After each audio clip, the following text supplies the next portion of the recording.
Before I go live, this is titled "If You're Not Mixed, Then You Don't Get It." And now that we know that, I'm gonna push this live on TikTok, and anybody comes in, I'm gonna let them know that this is being recorded on YouTube as well as TikTok, and only their voices will be heard. So that way, if anybody tries to come at me with legalities, they've already been told.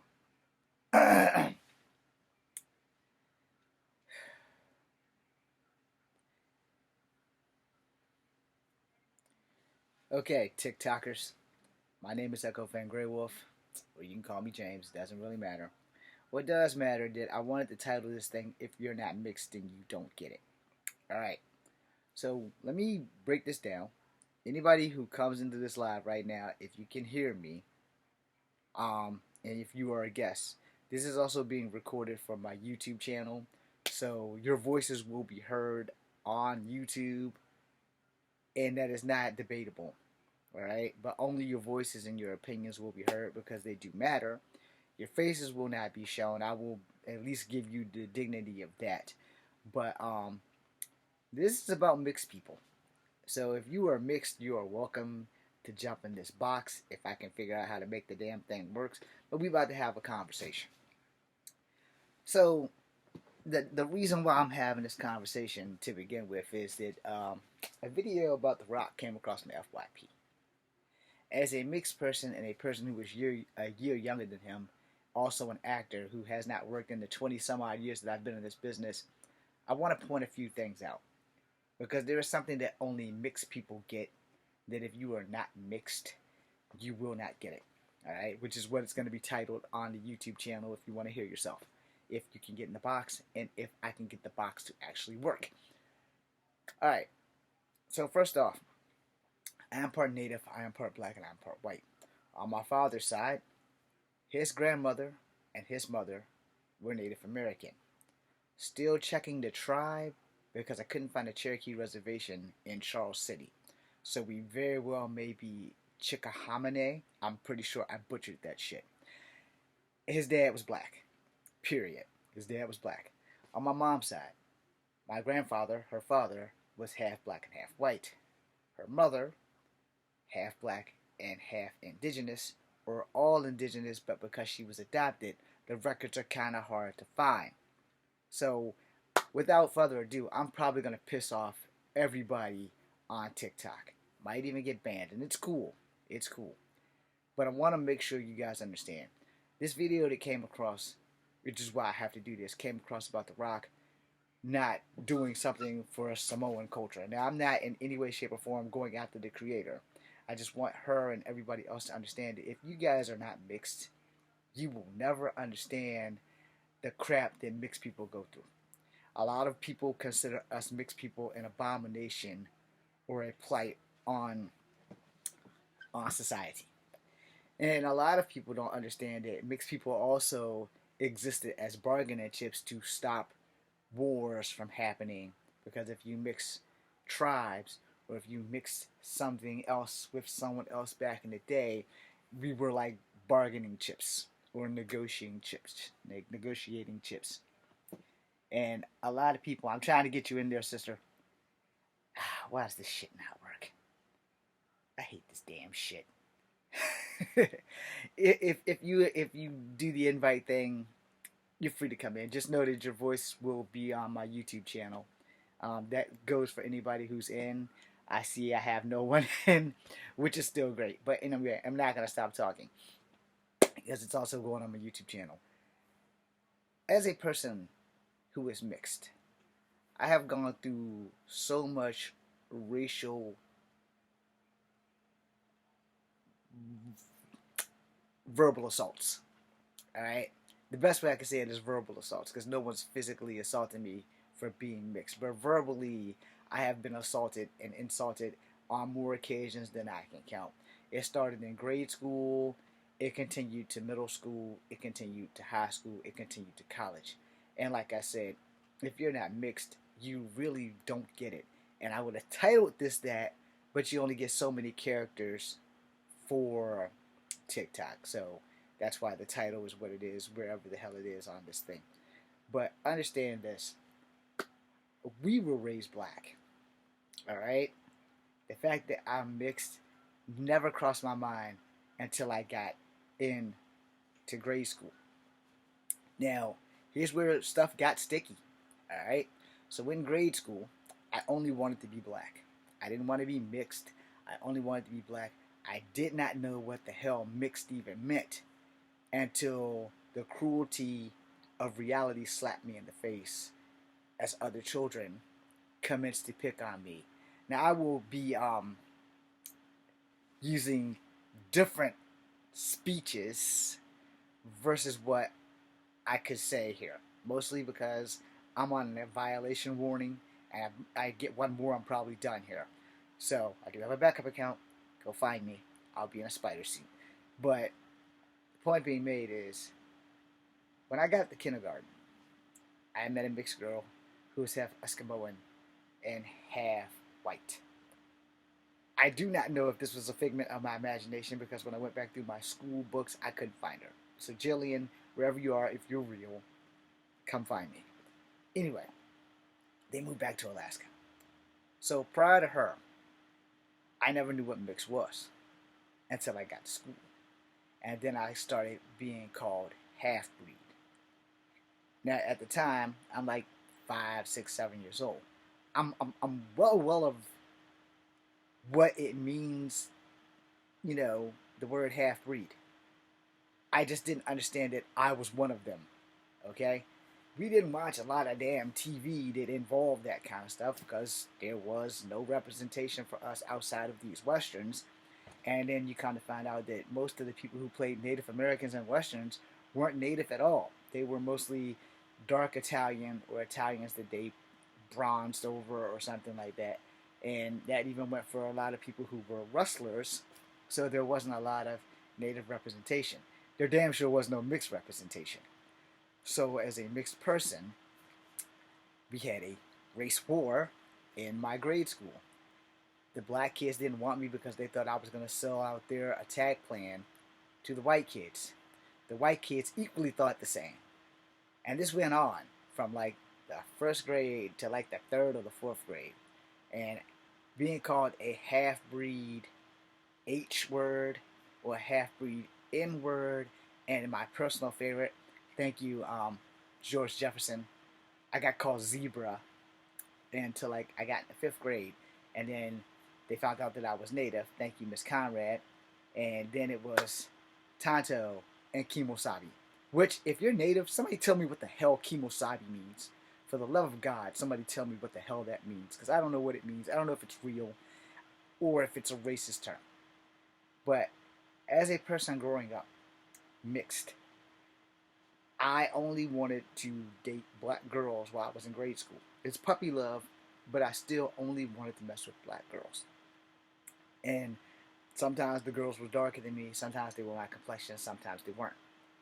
That being said, it was highly susceptible that these girls did not like me. Two girls specifically, who may have been mixed and didn't know it, because they didn't have mixed features, but they kind of had decent hair, like my hair, but it wasn't like curly straight hair. This is where my decline of black girls started to happen.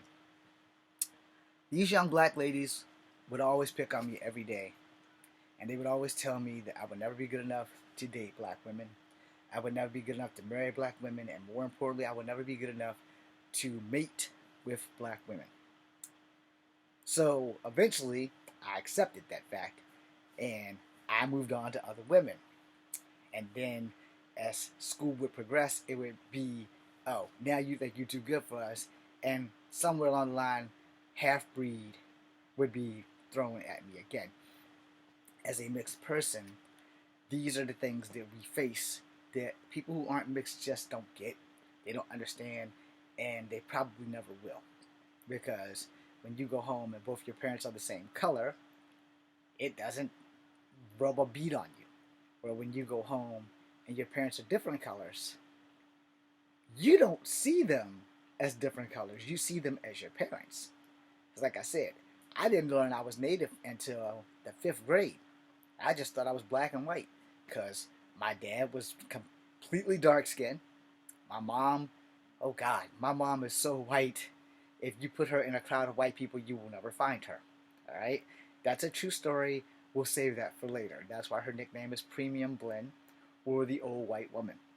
Now, my dad's siblings, all of the females except for like two, are my color, or lighter, or darker.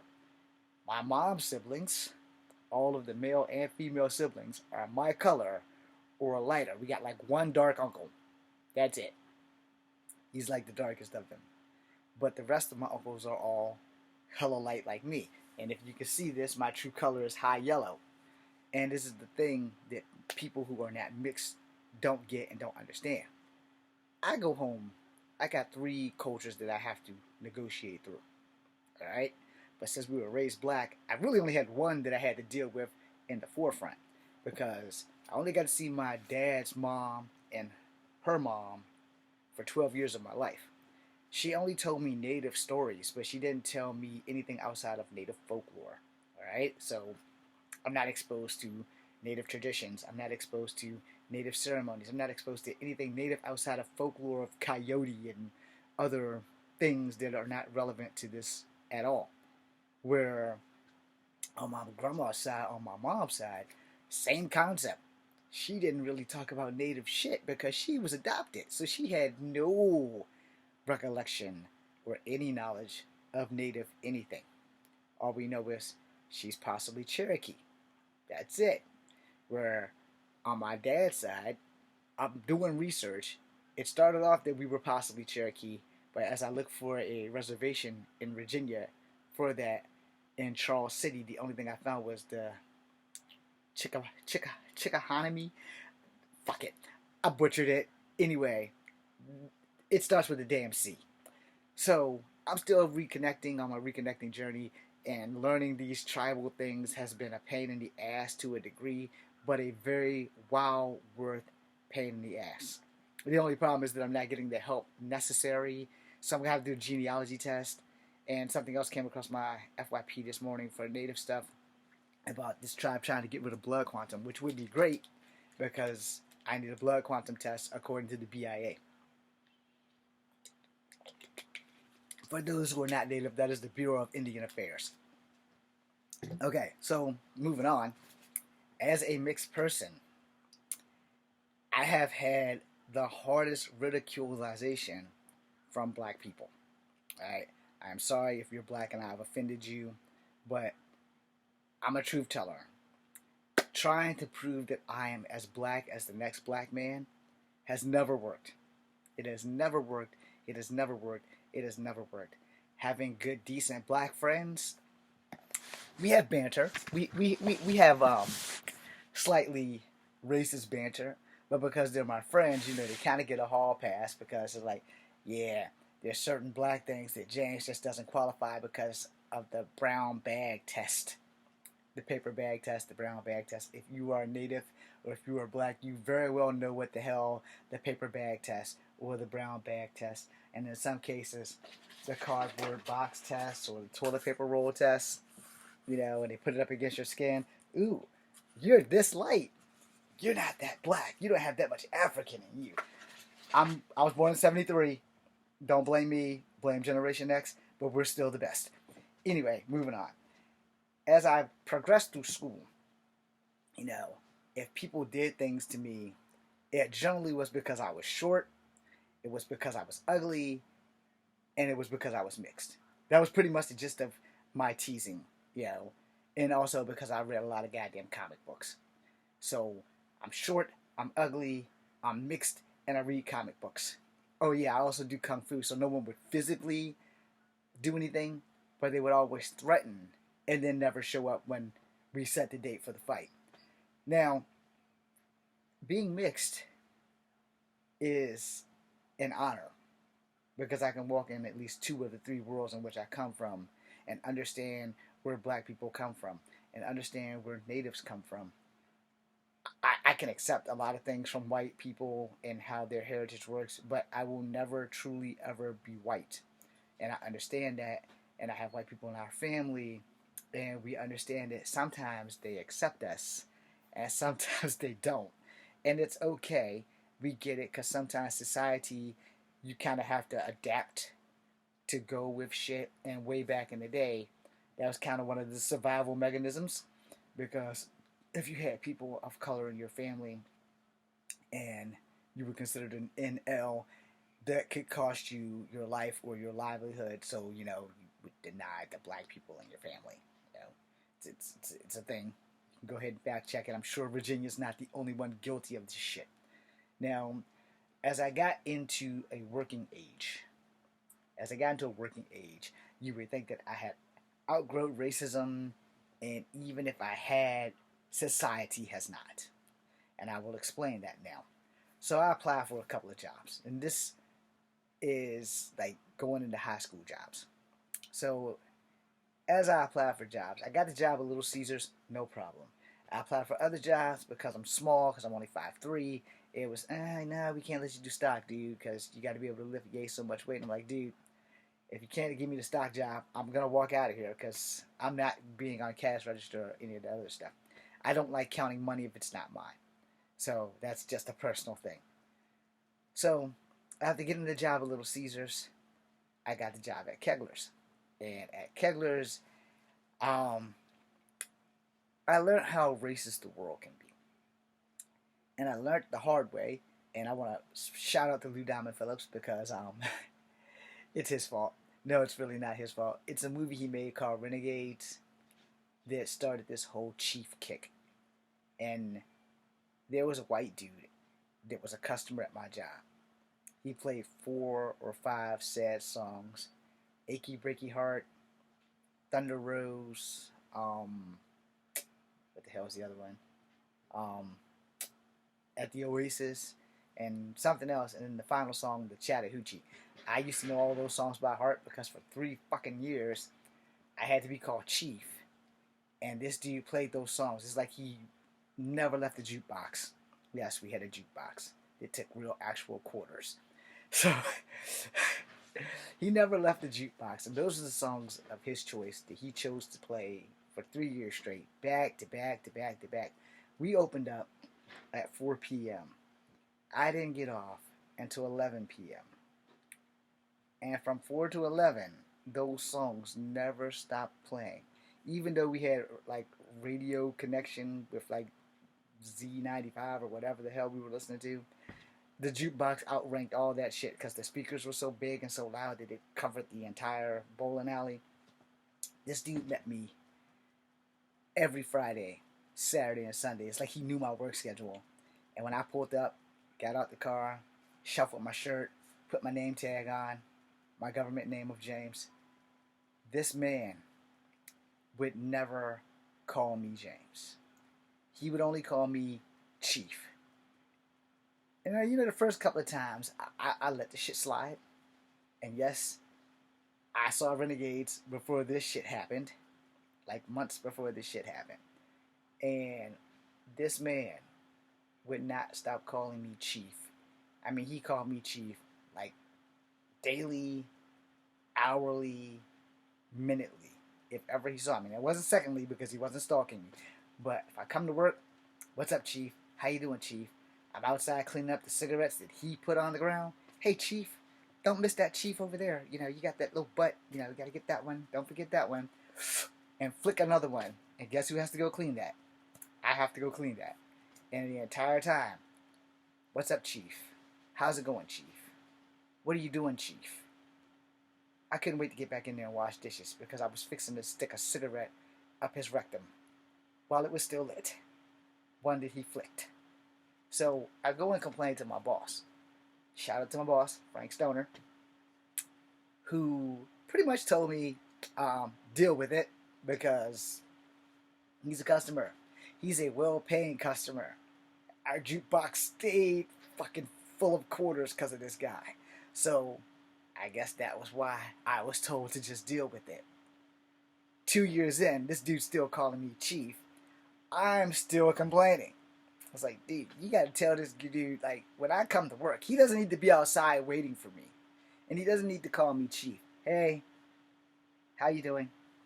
And I didn't know how to deal with it, and I was 16, so I had to deal with what the boss said, and I couldn't afford to like not pay for my car, and I had to have the job. So he wouldn't stop calling me chief, and the more I complained about it, it seemed like the more he would do it. And then I just couldn't wait to fucking graduate high school and quit and never go back, which is what happened. And so prior to me quitting and going back, I did get jumped on my job at least once because I was showing off to a friend. He got his two friends, and they decided that they wanted to see if Chief knew his shit. And they found out that Chief knew his shit. But they never called me Chief. They never came back after that night.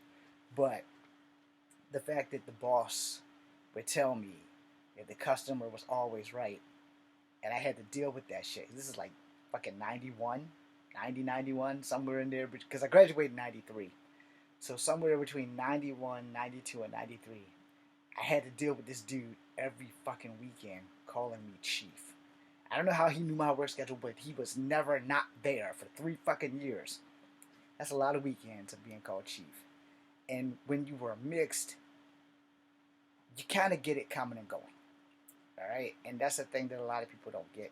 Because all my life, I've never been black enough for black people.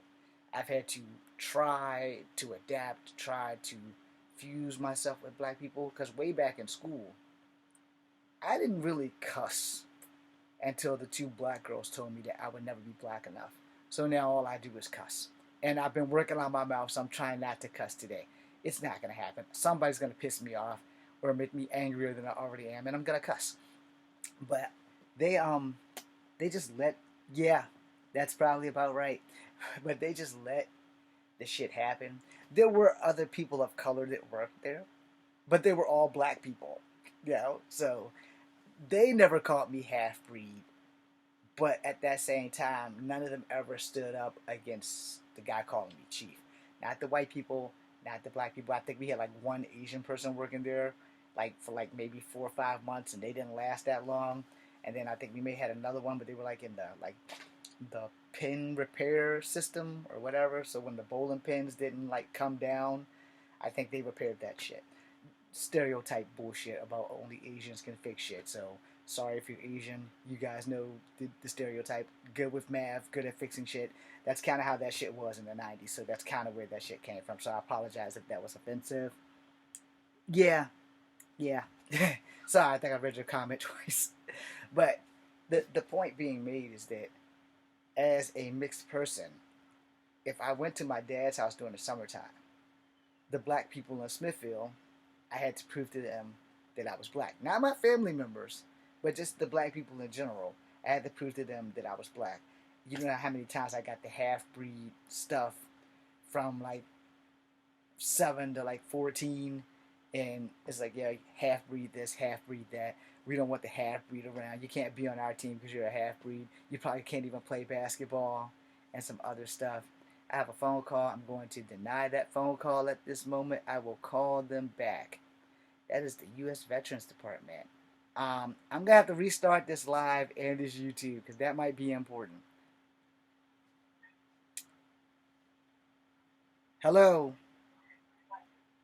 Hello? Hey, James. Yes, this is James. Hey. Hey, Mr. Deans. Yeah, let me stop my recording real quick.